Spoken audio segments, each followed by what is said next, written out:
So I saw my first movie of 2025, and it was Peter Pan's Neverland Nightmare, the newest in the Twisted Childhood Universe franchise, pretty much the third after the first two Winnie the Pooh Blood and Honey movies. This one was written and directed by Scott Chambers, who was the star of the second one. He's the producer of these movies. Definitely has a heavy hand in the creative process behind these movies. I guess just jumping right into what I liked about this movie, because I did like it, is that I'm first and foremost a character guy. Pretty much if you can sell me on a concept and a character, and in a convincing way you kind of sell a horror icon, I think that's the most fun part about horror movies, is these characters. That's what really attaches me to franchises like Terrifier, the Nightmare on Elm Street movies, the Chucky movies, all that. So the fact that I was kind of sold on this Peter Pan killer definitely endears me to a movie like this. Is something that I'm primed for. It's pretty much a movie that's going to be up my alley. Like, as a horror fan, this is pretty much what I'm looking for, especially when you're kind of dealing with the realm of like parody spins on characters, or in this case, perversing a childhood icon into a horror icon. This is a character with a very clear worldview, and what I thought was so creepy about him was that he kind of almost reminds me of like the Trinity Killer or Clancy Brown's character in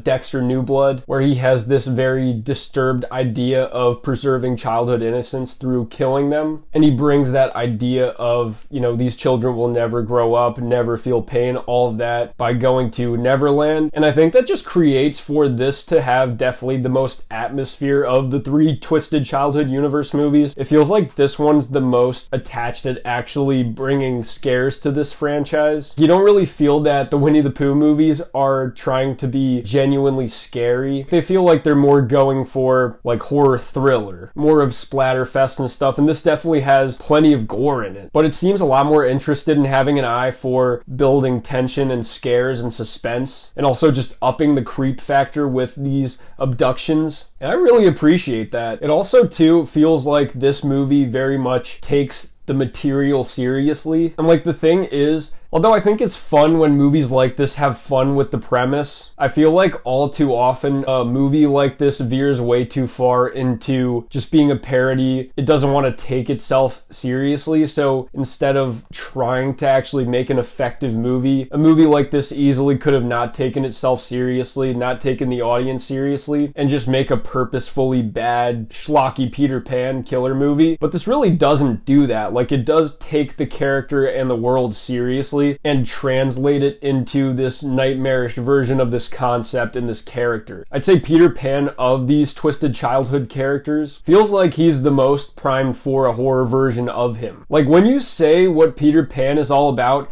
out loud, it's actually pretty damn creepy. Like, it's very weird to think about. He abducts children and brings them to a world where they never grow up and stuff. That's extremely weird and creepy, and it's not hard to see how that would perfectly translate into a horror movie. And then on top of that, I would say that this is definitely the best directed of the three Twisted Childhood Universe movies. Like, it definitely has that factor of it does not look cheap at all. I'll get into it more with what I think is mixed about it, but it feels like Scott Chambers definitely didn't overreach. I think that he was smart in looking at what the budget was and then thinking, what can I do with this? What is the best way that I can effectively use this that makes it look the best on screen? And instead of stretching the budget too thin and risking things looking bad, he decided, I will make the best possible movie I can make out of this budget that I have, instead of trying to make it something that is just too ambitious for its own good. So definitely watching this movie, it doesn't look cheap at all. It's shot extremely well. The way that the movie builds suspense is done extremely well, and all of the characters, pretty much all of that fits into place. And there's actually kind of some interesting themes of identity in this movie. You could tell that Scott Chambers had something to say with this movie about identity and being who you are. Something that wouldn't ordinarily be explored in a horror movie like this, but it's definitely done tastefully and even kind of elevates it a little bit. As far as kind of what I'm more mixed to negative about, and the first thing I gotta say is that, and it's weird because I don't even really feel like I can hold it against the movie, because Scott Chambers came out and said I wanted to make a more mystical version of this movie, but the budget wouldn't allow it, and rather than spreading it too thin and risking it coming off bad or cheap, he decided to taper things down, keep things grounded, and that's how the movie ended up coming out. All that to say, this movie does feel very grounded, and with the Peter Pan aspect of it, I don't know how literally to take the movie, because this could just be a movie about a grounded serial killer version of Peter Pan. And although I think it uses the concept well for what it's doing,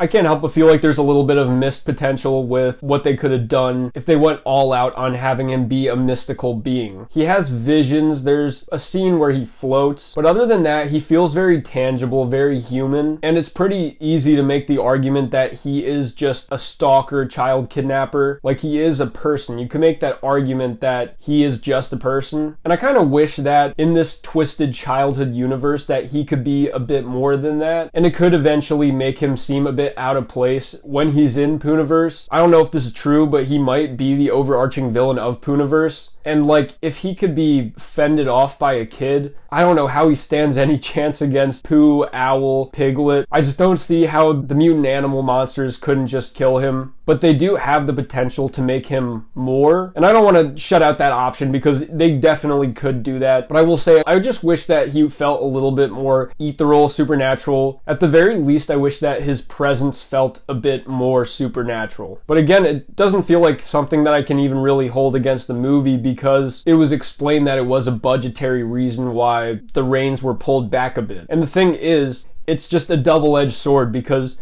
I appreciate that he recognized these are the budget limitations, so let's do the best we can with this and not make it look bad. But at the same time, you wish they had a bigger budget, and you wish that they could have done these things that they clearly intended to do. As far as how I would compare this to the rest of the franchise, like I said, I'd say it's probably the objectively best of these three movies. It's the best made, the best directed, and I'd say definitely the scariest of them. But I can't help but feel like Winnie the Pooh Blood and Honey 2 is just more of my thing. It's a little bit more of a movie that appeals to me. I'd say the characters of that movie, the gore, kind of the outlandishness of Pooh in that movie, it really is everything up my alley, and overall it's more rewatchable to me. I am one of the people who does enjoy that first Winnie the Pooh Blood and Honey movie. I just have a good time with it. But, you know, of course, Peter Pan's Neverland Nightmare is a better made movie. It does seem like these guys are continuing their craft, continuing to make these movies better, figuring out what works for this. And I think they know when to take the jump, when not to. Although they're in the early stages of this franchise, it seems like they're pretty much getting it down at this point. What would make the target audience happy? What would make the fans happy? And as a fan, I'm definitely happy with this movie. Even my girlfriend liked it, and I didn't think that she would go for a movie like this. So clearly it has appeal to outside of the fan, because she hasn't seen Winnie the Pooh Blood and Honey 1 and 2. I think the way that Peter Pan also was just performed very interestingly. He very much sticks out as a character. I think that his personality, if nothing else besides the power set, is what will set him apart in the Poohniverse movie, and that is if this actually is the real Peter Pan. My girlfriend had a theory that this might not even be the real Peter Pan. He has visions of pretty much the more stereotypical looking, cartoonish Peter Pan on the wall that signals to him to go to Neverland, and she told me a theory that, you know, maybe this is actually kind of more of a lackey of Peter Pan and not the Peter Pan that we know himself. And that the real one, the more powerful one, is going to be what the actual villain of Poohniverse is going to be, and not what is potentially this lackey. And that would explain a bit more of why he's just more or less just a person. Maybe he's masquerading as Peter Pan. But either way, you know, I could see either way working for me. But that's just speculation. Because in and of itself, he is very much the creepy and engaging character. I know it definitely took a bit of inspiration from Pennywise. The scene where he's luring the kid in the beginning definitely reminded me a bit of the scene where Pennywise tempts Georgie into the drain. But the thing that I think the actor did really well with this was he had that same thing that the Tim Curry Pennywise had, where he's all jokey, he's funny, he's still creepy, but he is like weirdly charming, trying to lure the kid in. But then once he has him, you see the mask fall off and you see the monster behind find him. I found that to be some of the really good stuff in this movie. Also, too, I gotta say, that first scene at the beginning of the movie